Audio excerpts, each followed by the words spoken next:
Sally Mann is an American photographer that is best known for her large-scale photographs in black and white. The subjects of her photographs are usually her family or nature.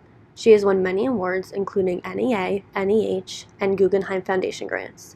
She was also named America's Best Photographer by Time magazine in 2001. This photograph is titled Scared Tree, from her photo series Southern Landscapes in 1998. This photo series is about the murder of Emmett Till in Mississippi. Sally Mann created these photographs in a way that Emmett Till's killers would have seen it around the time of his death on August 28, 1955. Scared Tree was on display at the National Gallery along with a few other photographs from this series. It features a tree in the center of the photograph with markings that resemble a face. By placing the tree in the center, Mann has successfully used the bullseye perspective. Mann wanted to show that the ghostly presence of Till is still in these woods. When first looking at this picture, you get an uneasy feeling like something scary is about to happen. This photograph is aesthetically evaluative because it is capturing the raw nature of a part of these woods. It is also ethically evaluative because it is bringing to light a murder that happened just a few years prior to this photograph being taken. Mann used a long shutter speed to capture this photo. By doing this, it makes the background almost blurred to enhance the idea of a ghostly presence.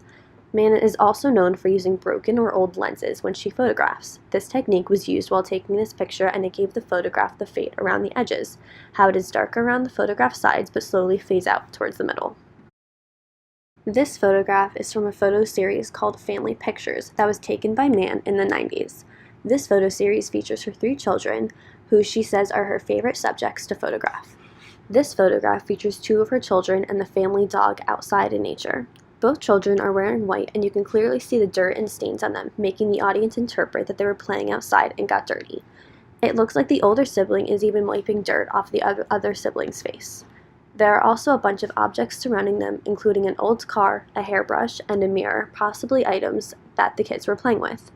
This photograph captures the innocence of children and how it is a phase they will soon grow out of. This photograph is a happy picture of 2 children playing, but it is in black and white and has an uneasy feeling about it. Technology is rarely used in Mann's photographs, so it can emphasize kids just being kids. Having this photograph in black and white simplifies what is going on in this picture, so you can focus on what Mann is trying to portray. This photograph is interpretive because you can interpret the photograph in many different ways. Because the photograph is kind of vague, there's a wide variety of interpretations a viewer can have while looking at this photograph. This photograph was taken by Mann in 1989, entitled Candy Cigarette. This photograph features 2 of her kids. Her daughter Jessie is holding a cigarette, while the other has her back facing the camera with her hands on her hips. The background of this photo is blurred, while the 2 kids are not. This puts emphasis on the 2 subjects. Jessie has a pose that would resemble a mature adult and not a little girl. Her arms being crossed, her messy hair, and her eyes gazing show she is a bit rebellious. Mann used this photograph to show that kids are growing up and maturing too quickly, and they should just enjoy being kids. But kids are just too eager to grow up. When looking at this photo, I can sense the anger that Jessie has in this photograph, almost making me feel sad to see such a troubled young girl. This photograph is also interpretive because it lets the viewer decide what is going on in the image, like if the girl is actually smoking the cigarette or not. It is also interpretive because if Mann did not stage this, this photograph would not have happened.